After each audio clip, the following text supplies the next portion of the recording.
നമസ്കാരം. ലേറ്റ് എഡിഷനിലേക്ക് എല്ലാ പ്രേക്ഷകർക്കും സ്വാഗതം. ഞാൻ പ്രജിൻ സി കണ്ണൻ. വിശദമായ വാർത്തകളിലേക്ക്. CPIയുടെ വിയോജിപ്പ് പാടെ അവഗണിച്ച് PM ശ്രീ പദ്ധതിയുടെ ഭാഗമായി കേരളം. ധാരണാപത്രത്തിൽ വിദ്യാഭ്യാസ സെക്രട്ടറി ഒപ്പുവെച്ചു. മന്ത്രിസഭയിലും ഇടതുമുന്നണിയിലും CPI വലിയ എതിർപ്പ് ഈ വിഷയത്തിൽ നേരത്തെ ഉയർത്തിയിരുന്നു.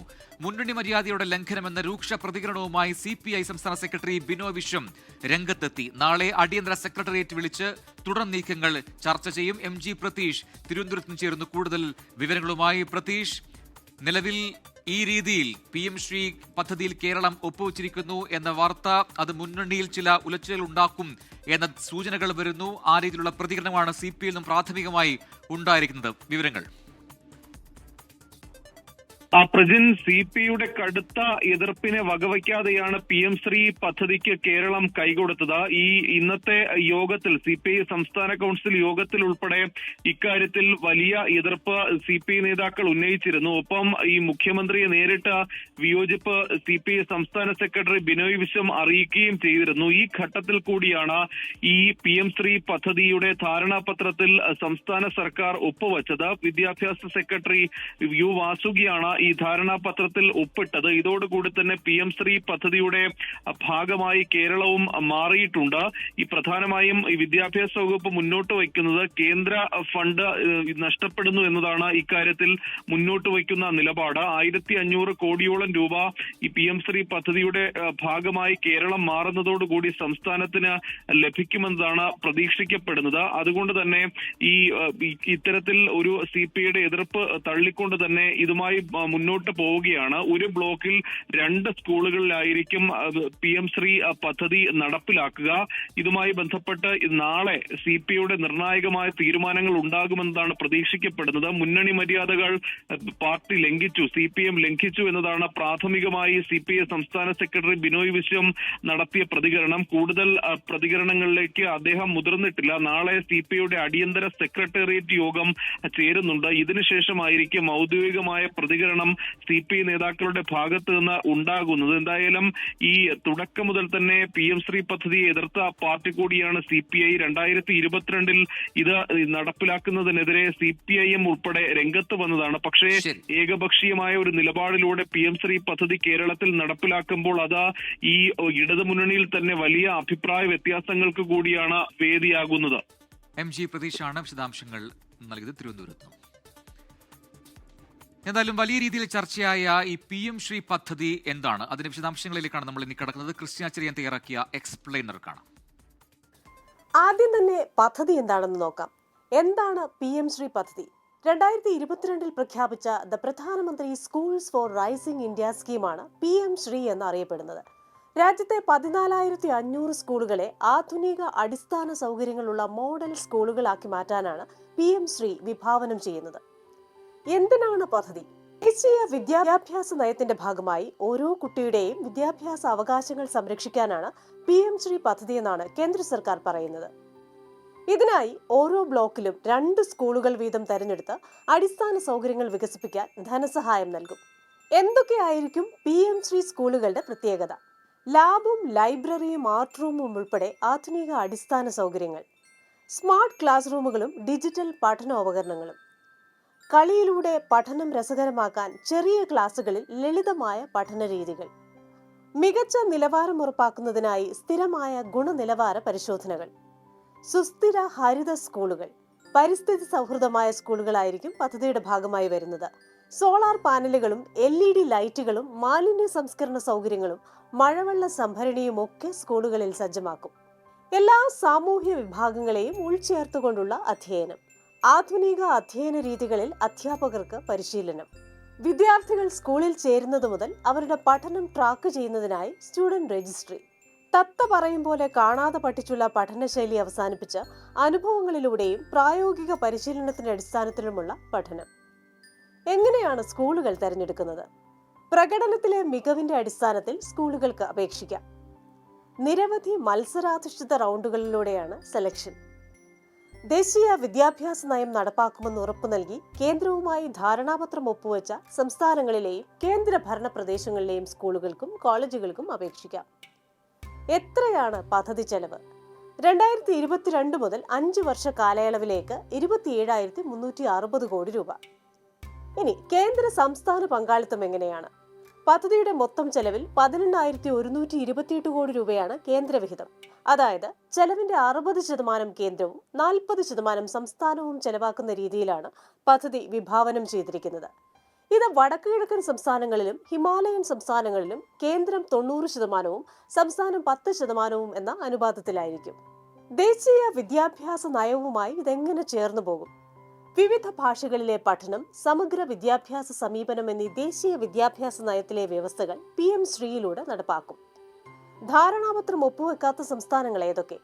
കേരളം, തമിഴ്നാട്, പശ്ചിമ ബംഗാൾ സംസ്ഥാനങ്ങൾ ധാരണാപത്രം ഒപ്പുവെച്ചിട്ടില്ല. എന്തുകൊണ്ട്? കേരളത്തിൽ ഭരണകക്ഷിയിലെ CPIM പദ്ധതി നടപ്പാക്കാൻ ഒരുങ്ങുമ്പോൾ CPI അതിനെ എതിർക്കുകയാണ്.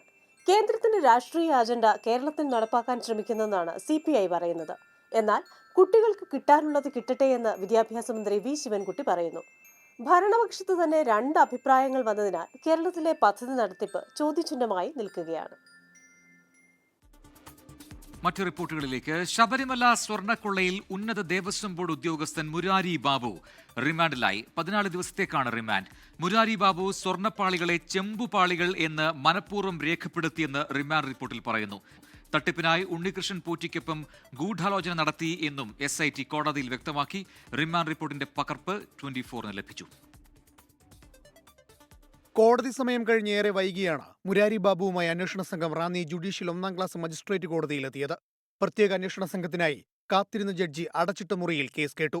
അന്വേഷണ സംഘം കോടതിയിൽ സമർപ്പിച്ച റിമാൻഡ് റിപ്പോർട്ടിൽ മുരാരി ബാബുവിനെതിരെ ഗുരുതര പരാമർശങ്ങൾ. മുരാരി ബാബു സ്വർണ്ണപ്പാളികളെ ചെമ്പുപാളിയെന്ന് രേഖപ്പെടുത്തിയത് മനഃപൂർവ്വം. 1998 തന്നെ പാളികൾ സ്വർണം പൂശിയതായി മുരാരി ബാബുവിന് വ്യക്തതയുണ്ടായിരുന്നു. തട്ടിപ്പിനായി ഉണ്ണികൃഷ്ണൻ പോറ്റിക്കൊപ്പം ഗൂഢാലോചന നടത്തി. ശബരിമല ക്ഷേത്രവിശ്വാസികളുടെ വികാരത്തെ വ്രണപ്പെടുത്തി. ക്ഷേത്ര ശ്രീകോവിൽ കട്ടിളയിൽ സ്വർണം കൊള്ള ചെയ്ത കേസിലും മുരാരി ബാബു പ്രതിയെന്നും SIT കോടതിയിൽ അറിയിച്ചു. പ്രോസിക്യൂഷൻ മുരാരി ബാബുവിനായി ഇന്ന് കോടതിയിൽ കസ്റ്റഡി അപേക്ഷ നൽകിയില്ല. ഇതോടെയാണ് 14 ദിവസത്തേക്ക് റിമാൻഡ് ചെയ്തത്. ഉണ്ണികൃഷ്ണൻ പോറ്റിയുമായി വരും ദിവസങ്ങളിൽ കേരളത്തിന് പുറത്ത് തെളിവെടുപ്പ് നടത്തുന്നതിനാൽ മുരാരി ബാബുവിനെ പിന്നീട് കസ്റ്റഡിയിൽ വാങ്ങാമെന്നാണ് അന്വേഷണ സംഘത്തിന്റെ കണക്കുകൂട്ടൽ. ഒപ്പം മുരാരി ബാബുവിന്റെ ആരോഗ്യ പ്രശ്നങ്ങളും കസ്റ്റഡി ഒഴിവാക്കാൻ കാരണമായി. കോടതിയിലേക്ക് കയറുമ്പോഴും ഇറങ്ങുമ്പോഴും മാധ്യമപ്രവർത്തകരോട് മുരാരി ബാബു പ്രതികരിച്ചില്ല.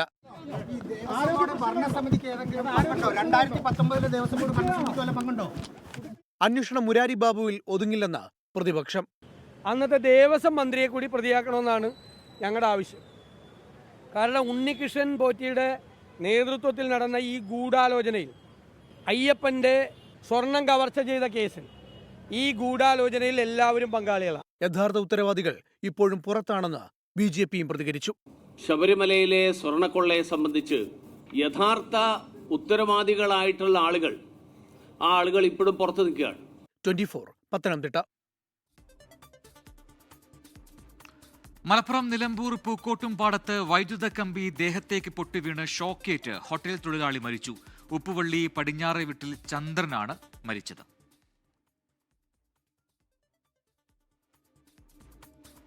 കോഴിക്കോട് പുതിയ സ്റ്റാൻഡ് പരിസരത്ത് ഇരുമ്പ് ഷീറ്റ് തകർന്നു വീണ് അപകടത്തിൽ 2 പേർക്ക് പരിക്കേറ്റു. നിഖിൽ പ്രമേഷ് കോഴിക്കോട് തയ്യാറാക്കിയ റിപ്പോർട്ട് കാണാം. കോഴിക്കോട് മൊഫ്യൂസൽ ബസ് സ്റ്റാൻഡ് പരിസരത്ത് നേരത്തെ തീപിടുത്തമുണ്ടായ അതേ മേഖലയിൽ അന്ന് തീപിടുത്തത്തിൽ അടർന്നു നിന്നിരുന്ന ആ ഷീറ്റിന്റെ ഭാഗമാണ് താഴേക്ക് ഇന്നിപ്പോൾ ശക്തമായ കാറ്റിലും മഴയിലും പതിക്കുന്ന ഒരു സാഹചര്യം ഉണ്ടായത്. ഇത് വലിയ രീതിയിലുള്ളൊരു സുരക്ഷാ ഭീഷണി തന്നെയാണ് ഉണ്ടാക്കിയിട്ടുള്ളത്. നേരത്തെ ഇവിടുത്തെ വ്യാപാരികളൊക്കെ കോർപ്പറേഷനോട് പലതവണ പറഞ്ഞിരുന്നതാണ് ഇതൊന്ന് നീക്കം ചെയ്യണമെന്നുള്ള കാര്യം, അല്ലെങ്കിൽ അത് വലിയ അപകടമാണ് എന്നുള്ള കാര്യം നേരത്തെ അറിയിച്ചിരുന്നതാണ്. പക്ഷേ അതിന് വേണ്ടുന്നൊരു പ്രാധാന്യം കോർപ്പറേഷൻ നൽകിയില്ല എന്നുള്ളതാണ് നമുക്ക് കാണാൻ കഴിയുന്നത്. വീഴുന്ന സമയത്ത് നിങ്ങളിവിടെ ഉണ്ടായിരുന്നോ? ഉണ്ടായിരുന്നു. എന്താണ് സംഭവിച്ച സമയത്ത്? അന്നപ്പോൾ ശക്തമായ കാറ്റടിച്ചിരുന്നു.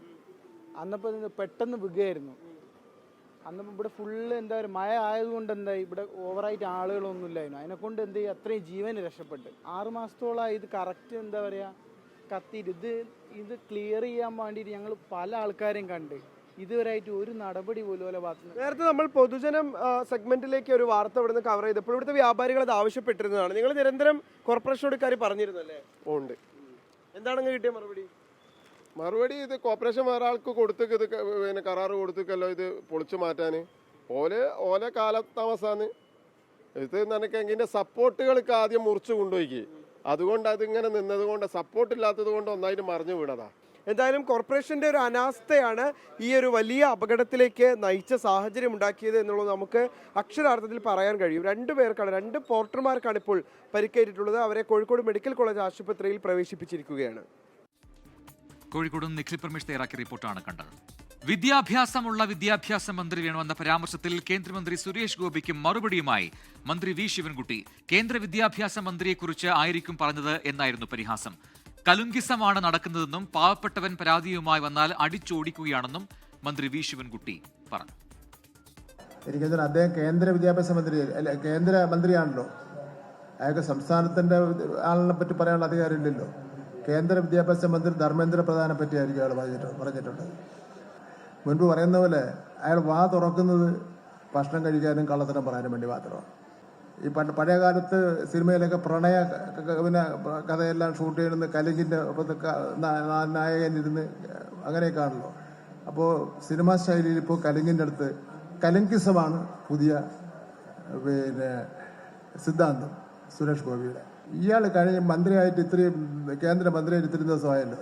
ഈ നാട്ടിന് വേണ്ടി എന്തോന്ന് ചെയ്ത് പാവങ്ങൾ അപേക്ഷ കൊണ്ടിരുന്ന അടിച്ചോടിക്കുക. ഇനി കാണാം സ്കൂൾ കായികമേള വിശേഷങ്ങൾ. കേരള സ്കൂൾ കായികമേള co-sponsored by Bima Jewels, Golden Super Surprise.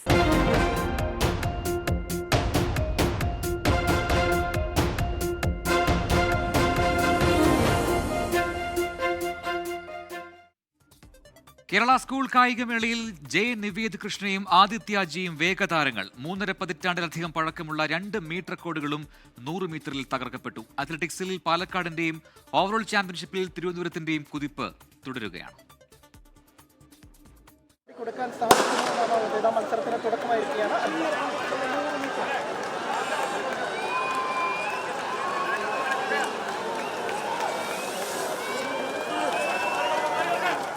Kochi മീറ്റിൽ ജൂനിയർ ചാമ്പ്യനായ ജെ നിവേദ് കൃഷ്ണ ഇത്തവണ സീനിയർ വിഭാഗത്തിൽ മത്സരിച്ച് വേഗരാജാവായി. പാലക്കാട് ചിറ്റൂർ സ്കൂളിലെ വിദ്യാർത്ഥിയായ നിവേദ ഫിനിഷിംഗ് ലൈൻ തൊട്ടത് 10.79 സെക്കൻഡിൽ.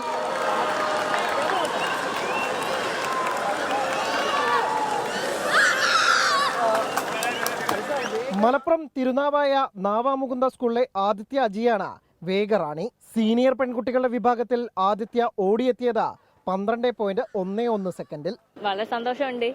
പിന്നെ പ്രതീക്ഷ ടൈം കിട്ടിയില്ല, അതിൽ ചെറിയ വിഷമമുണ്ട്. എന്നാലും ഞാൻ എൻ്റെ ഇലക്ട്രോണിക് വെച്ച് നോക്കുമ്പോൾ ഞാൻ പറഞ്ഞ പോലെ തന്നെ എൻ്റെ ബെസ്റ്റ് ടൈമാണ്. സന്തോഷമുണ്ട്. പക്ഷേ പറഞ്ഞ പോലെ തന്നെ റെക്കോർഡ് ഇടാൻ പറ്റിയില്ല. 10.70 എന്ന റെക്കോർഡ് 10.79 ക്ലോക്ക് ചെയ്തു. ബട്ട് ഒരു 6.5 റേഞ്ചിൽ എന്തായാലും ഓടാൻ പറ്റുമായിരുന്നു. ജൂനിയർ ആൺകുട്ടികളുടെ വിഭാഗത്തിൽ ആലപ്പുഴയുടെ അതുൽ ചാമ്പ്യനായത് 1988 രാംകുമാറിന്റെ പേരിലുണ്ടായിരുന്ന മീറ്റർ റെക്കോർഡ് തിരുത്തി. അതുലിന്റെ ഫിനിഷ് 10.81 സെക്കൻഡിൽ. വളരെ സന്തോഷമുണ്ട്. ഒന്നിലും ഇതിൽ ഏറ്റവും സന്തോഷിക്കുന്നത് എൻ്റെ കോച്ചാണ്, പിന്നെ എൻ്റെ പാരൻസും. വളരെ സന്തോഷമുണ്ട്. സബ് ജൂനിയർ പെൺകുട്ടികളിൽ ഇടുക്കിയുടെ ദേവപ്രിയയും മീറ്റർ റെക്കോർഡ് ഇട്ടു. 1987 സിന്ധു മാത്യു സ്ഥാപിച്ച റെക്കോർഡ് 12.69 സെക്കൻഡിൽ ഓടിക്കയറിയാണ് തകർത്തത്.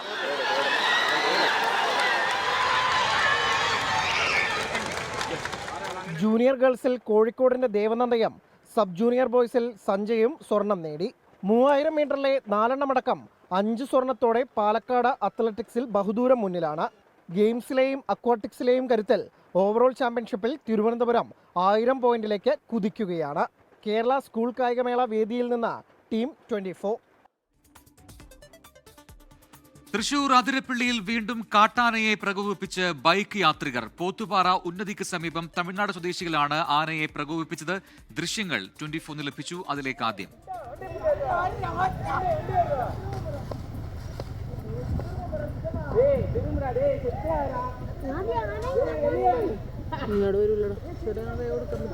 കഴിഞ്ഞ ദിവസം മതപ്പാടിലുള്ള കബാലി എന്ന ഒറ്റയാനയും യാത്രക്കാർ പ്രകോപിപ്പിച്ചിരുന്നു.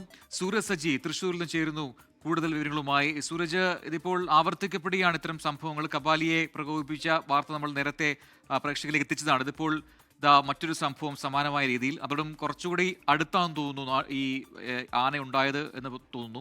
അതിൽ എന്തെങ്കിലും നടപടി ഉണ്ടായിട്ടുണ്ടോ? പ്രജിൻ, ഈ ബൈക്ക് ഓടിച്ചിരുന്ന യുവാക്കളെ കണ്ടെത്തുന്നതിനുള്ള അന്വേഷണം അത് വനംവകുപ്പ് ആരംഭിച്ചിട്ടുണ്ട്. പ്രജിൻ സൂചിപ്പിച്ചതുപോലെ തന്നെ ആനയുടെ വളരെ തൊട്ടടുത്തെത്തിയാണ് ഈ ആനയെ യുവാക്കൾ പ്രകോപിപ്പിക്കുന്നത്. തമിഴ്നാട്ടിൽ നിന്നെത്തിയ വിനോദസഞ്ചാരികളായ യുവാക്കളാണ് ഈ ബൈക്കുമായി ആനക്കരികിലെത്തി വലിയ പ്രകോപനം ഉണ്ടാക്കുന്നത്. ആദ്യഘട്ടത്തിൽ ആന ഇത് ശ്രദ്ധിക്കുന്നില്ല. പിന്നീട് ആന ഈ ഈറ്റക്കാട്ടിൽ നിന്ന് പുറത്തേക്ക് ഇറങ്ങി വരുന്നുണ്ട്. അപ്പോഴും യുവാക്കൾ പിന്തിരിയുന്നില്ല. പിന്നീട് ഈ ആന യുവാക്കളെ ഓടിക്കുന്നതും യുവാക്കൾ അവിടെ നിന്ന് ഓടി രക്ഷപ്പെടുന്നതും ദൃശ്യത്തിൽ വ്യക്തമാണ്. ഇത് പോത്തുപാറ ഉന്നതിക്ക് ചേർന്ന ഒരു പ്രദേശമാണ്. പ്രത്യേകിച്ച് നിരവധി കുടുംബങ്ങളടക്കം താമസിക്കുന്ന മേഖലയാണ്. അവിടെയാണ് ഈ ആനയെ പ്രകോപിപ്പിച്ചിരിക്കുന്നത്. എന്തായാലും കഴിഞ്ഞ ദിവസമാണ് മദപ്പാടിലുള്ള ഒറ്റയാൻ കബാലിയെ പ്രകോപിപ്പിച്ചത്. ആ വിഷയത്തിൽ വനംവകുപ്പ് അന്വേഷണം ആരംഭിച്ച് അന്ന് വാഹനം ഓടിച്ചിരുന്നവരെ കണ്ടെത്തുന്നതിന് വേണ്ടിയുള്ള അന്വേഷണം നടക്കുന്നുണ്ട്. അതിനിടയിലാണ് വീണ്ടും മലക്കപ്പാറ റോഡിൽ സമാനമായ സംഭവം ആവർത്തിക്കപ്പെട്ടിരിക്കുന്നത്. പ്രജിത്ത്, ശരി. സൂരജ് സജിയാണ് തൃശ്ശൂരിൽ നിന്ന് വിശദാംശങ്ങൾ നൽകിയത്. ഇപ്പോൾ ലഭിക്കുന്ന ഒരു വാർത്തയിലേക്ക്. ആലുവ കീഴ്മാട് മുതിരക്കാടിൽ മദ്യപാനത്തിനിടെ കൂട്ടുകാർ തമ്മിൽ കത്തിക്കുത്ത്. ബിനു ദേവസി എന്നയാളെയാണ് കൂട്ടുകാരായ സുധീഷും സതീഷും ചേർന്ന് കുത്തിയത്. സംഭവസ്ഥലത്തെത്തിയ പോലീസ് ബിനുവിനെ ആശുപത്രിയിലേക്ക് മാറ്റിയിട്ടുണ്ട്. അമൽ സുരേന്ദ്രൻ വിവരങ്ങളുമായി കൊച്ചിയിൽ ചേരുന്നു. അമൽ, ഈ തമ്മിൽ കുത്തിയത് സുഹൃത്തുക്കളാൽ എന്ന് പറയാൻ പറ്റുമോ? ഇനി എന്താണ് സംഭവിച്ചത് അവിടെ? പ്രജിൻ, അല്പസമയം മുൻപാണ് ആലുവ കീഴ്പാട് മുതിരാട് പറയുന്ന സ്ഥലത്ത് വെച്ച് 4 സുഹൃത്തുക്കൾ ചേർന്ന് മദ്യപിക്കുകയായിരുന്നു. ഇതിനിടയിൽ ഇവർക്കിടയിലുണ്ടായ വാക്ക് തർക്കം ആണ് ഇപ്പോൾ ബിനു എന്ന് പറയുന്ന അയാൾക്ക് കുത്തേൽക്കുന്ന ഒരു സാഹചര്യത്തിലേക്ക് പോയത്. ഇദ്ദേഹത്തെ കുത്തിയത് സതീഷ്, സുധീഷ് എന്ന പേരായ 2 പേരാണ് ഇയാളെ കുത്തിയതിനു ശേഷം ഇവർ 2 പേരും ഒളിവിൽ പോയിരിക്കുകയാണ്. ഏതായാലും സംഭവം അറിഞ്ഞ സ്ഥലത്തെത്ത എടത്തല പോലീസ് ഏതായാലും കുത്തേറ്റ ബിനുവിനെ ആശുപത്രിയിലേക്ക് മാറ്റി. ആദ്യം ആലുവയിലെ ജനറൽ ആശുപത്രിയിലേക്കും പിന്നീട് അവിടെ നിന്ന് കളമശ്ശേരി മെഡിക്കൽ കോളേജിലേക്കും ഇദ്ദേഹത്തെ മാറ്റി. ഇദ്ദേഹത്തിന്റെ സ്ഥിതി അല്പം ഗുരുതരമാണ് എന്ന് തന്നെയാണ് നമുക്ക് മനസ്സിലാക്കാൻ സാധിക്കുന്നത്. ഈ ഒളിവിൽ പോയ 2 പേർക്ക് വേണ്ടിയിട്ടുള്ള തിരച്ചിൽ പോലീസ് നടത്തുന്നുണ്ട്. അതോടൊപ്പം തന്നെ ഇവരുടെ ഒപ്പം ഉണ്ടായിരുന്ന മറ്റൊരാൾ പോലീസ് കസ്റ്റഡിയിലുണ്ട്. പ്രജിത്ത്, ശരി. അമൽ സുരേന്ദ്രനാണ് കൊച്ചിയിൽ വിശദാംശങ്ങൾ നൽകിയത്. കേരളത്തിൽ മദ്യോൽപാദനം വർദ്ധിപ്പിക്കണമെന്ന എക്സൈസ് മന്ത്രി MB രാജേഷിന്റെ പ്രസ്താവനയിൽ വിവാദം. പ്രാദേശിക എതിർപ്പുകൾ പരിഗണിക്കേണ്ടെന്നും മദ്യം വിദേശത്തേക്ക് കയറ്റുമതി ചെയ്യാൻ കേരളത്തിന് കഴിയണമെന്നും മന്ത്രി പറഞ്ഞു. മന്ത്രിയുടെ പ്രതികരണം അപക്വവും ധാർഷ്ട്യവും നിറഞ്ഞതാണെന്ന് കത്തോലിക്കാ സഭ വിമർശിച്ചു. പാലക്കാട് എലപ്പുള്ളിയിൽ മദ്യനിർമ്മാണശാല സ്ഥാപിക്കുന്നതിനെതിരെ കഴിഞ്ഞ ദിവസം പഞ്ചായത്ത് ഗ്രാമസഭ ചേർന്ന് പ്രമേയം പാസാക്കിയിരുന്നു. ഈ നീക്കം ചൂണ്ടിക്കാട്ടിയാണ് മന്ത്രി MB രാജേഷിന്റെ പ്രതികരണം. നമ്മുടെ നാട്ടിലെ സാഹചര്യങ്ങളുടെ പ്രത്യേകത കൊണ്ടും ചില യാഥാസ്ഥിതികത്വം മൂലവുമൊക്കെ ഇതിനെ ഒരു ഇൻഡസ്ട്രി എന്ന നിലയിൽ കാണുന്നതിന് ചില തടസ്സങ്ങൾ നിലനിൽക്കുകയാണ്. വ്യവസായികൾ കേരളത്തിലേക്ക് വരാൻ മടിക്കുന്നത് ദീർഘകാല മദ്യനയം ഇല്ലാത്തതിനാലാണെന്നും എക്സൈസ് മന്ത്രി പറഞ്ഞു.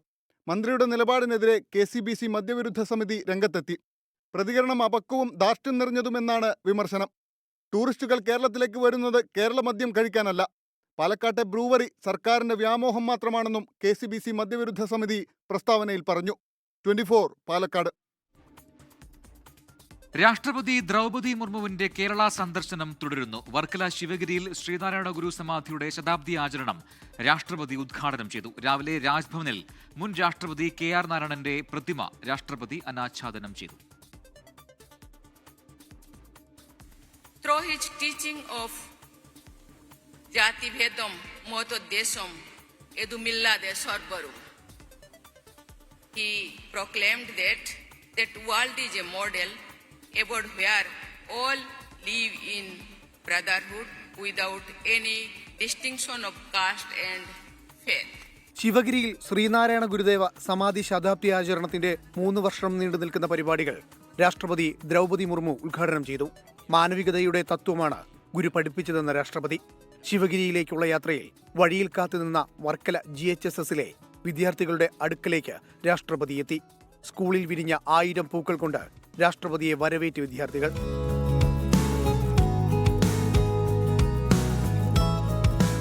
രാവിലെ രാജ്ഭവനിൽ മുൻ രാഷ്ട്രപതി KR നാരായണന്റെ പ്രതിമ രാഷ്ട്രപതി അനാച്ഛാദനം ചെയ്തു. മുൻ രാഷ്ട്രപതി രാംനാഥ് കോവിന്ദ്, ഗവർണർ രാജേന്ദ്ര അർലേക്കർ, ബീഹാർ ഗവർണർ ആരിഫ് മുഹമ്മദ് ഖാൻ എന്നിവർ ചടങ്ങിൽ പങ്കെടുത്തു. വൈകിട്ട് പാലാ സെന്റ് തോമസ് കോളേജിന്റെ പ്ലാറ്റിനം ജൂബിലി സമാപനം ഉദ്ഘാടനം ചെയ്തു. ഇന്ന് കുമരകത്ത് തങ്ങുന്ന രാഷ്ട്രപതി നാളെ എറണാകുളം സെന്റ് തെരേസാസ് കോളേജിന്റെ ശതാബ്ദി ആഘോഷത്തിൽ പങ്കെടുക്കും. 4 ദിവസത്തെ സന്ദർശനം പൂർത്തിയാക്കി വൈകിട്ട് ഡൽഹിയിലേക്ക് മടങ്ങും. 24 തിരുവനന്തപുരം. വിതരണക്കാരെ ഒഴിവാക്കി മെഡിക്കൽ കോളേജുകളിലേക്ക് ഉപകരണങ്ങൾ നേരിട്ടെത്തിക്കാനുള്ള നീക്കം വേഗത്തിലാക്കി ആരോഗ്യവകുപ്പ്. ഇത് സംബന്ധിച്ചുള്ള നിർദ്ദേശങ്ങൾ ആരോഗ്യവകുപ്പ് അഡീഷണൽ ചീഫ് സെക്രട്ടറി ബന്ധപ്പെട്ട ഉദ്യോഗസ്ഥരിൽ നിന്ന് ശേഖരിച്ചു. KMSCL വഴി കമ്പനികളിൽ നിന്ന് നേരിട്ട് ഉപകരണങ്ങൾ എത്തിക്കാനാണ് പുതിയ നീക്കം. കുടിശ്ശികയുടെ പേരിൽ വിതരണക്കാർ പ്രത്യേക അജണ്ടയോടെ ആരോഗ്യവകുപ്പിനെ പ്രതിസന്ധിയിലാക്കാൻ ശ്രമിക്കുന്നുവെന്നാണ് വിലയിരുത്തൽ. പണം നൽകാമെന്ന് ഉറപ്പു നൽകിയിട്ടും വിതരണക്കാർ ഉപകരണങ്ങൾ തിരികെ എടുത്തുകൊണ്ടുപോയത് ചില ലക്ഷ്യങ്ങൾ വെച്ചാണെന്ന് ആരോഗ്യവകുപ്പ് കരുതുന്നു. ഇതേ തുടർന്നാണ് ഉപകരണങ്ങൾ എത്തിക്കുന്നതിൽ നിന്ന് വിതരണക്കാരെ ഒഴിവാക്കി കമ്പനികളിൽ നിന്ന് നേരിട്ട് വാങ്ങാനുള്ള നീക്കം. ഇതിന് KMSCL നേതൃത്വം നൽകും. കരാർ വിളിച്ച് റണ്ണിംഗ് കോൺട്രാക്ട് അടിസ്ഥാനത്തിലായിരിക്കും കമ്പനികളിൽ നിന്ന് ഉപകരണങ്ങൾ വാങ്ങുക. ഭാവിയിൽ ഇത്തരം പ്രശ്നങ്ങൾ ഉണ്ടാകാതിരിക്കാനാണ് വിതരണക്കാരെ ഒഴിവാക്കുന്നതെന്ന് മന്ത്രി കഴിഞ്ഞ ദിവസം പറഞ്ഞിരുന്നു. അതേസമയം ആരോഗ്യവകുപ്പിന് നേരിട്ട് ഉപകരണങ്ങൾ വാങ്ങാൻ കഴിയില്ല എന്നാണ് വിതരണക്കാരുടെ പക്ഷം. എല്ലാ നിയമവഴികളും തേടി മുന്നോട്ട് പോകാനാണ് ആരോഗ്യവകുപ്പ് തീരുമാനം. അതേസമയം KMSCL-നും കോടിക്കണക്കിന് രൂപയുടെ കുടിശ്ശിക ആരോഗ്യവകുപ്പ് നൽകാനുണ്ട്. 24 തിരുവനന്തപുരം. ലേറ്റ് എഡിഷൻ പൂർത്തിയാവുന്നു. നമസ്കാരം. ലോകത്തെവിടെയായാലും ഏത് സമയത്തും 24 വാർത്തകളും ഓഗ്മെന്റഡ് റിയാലിറ്റി പാക്കേജുകളും എക്സ്പ്ലെയിനറുകളും വിശദമായി കാണാൻ ഞങ്ങളുടെ യൂട്യൂബ് ചാനൽ നിങ്ങൾക്ക് സബ്സ്ക്രൈബ് ചെയ്യാം.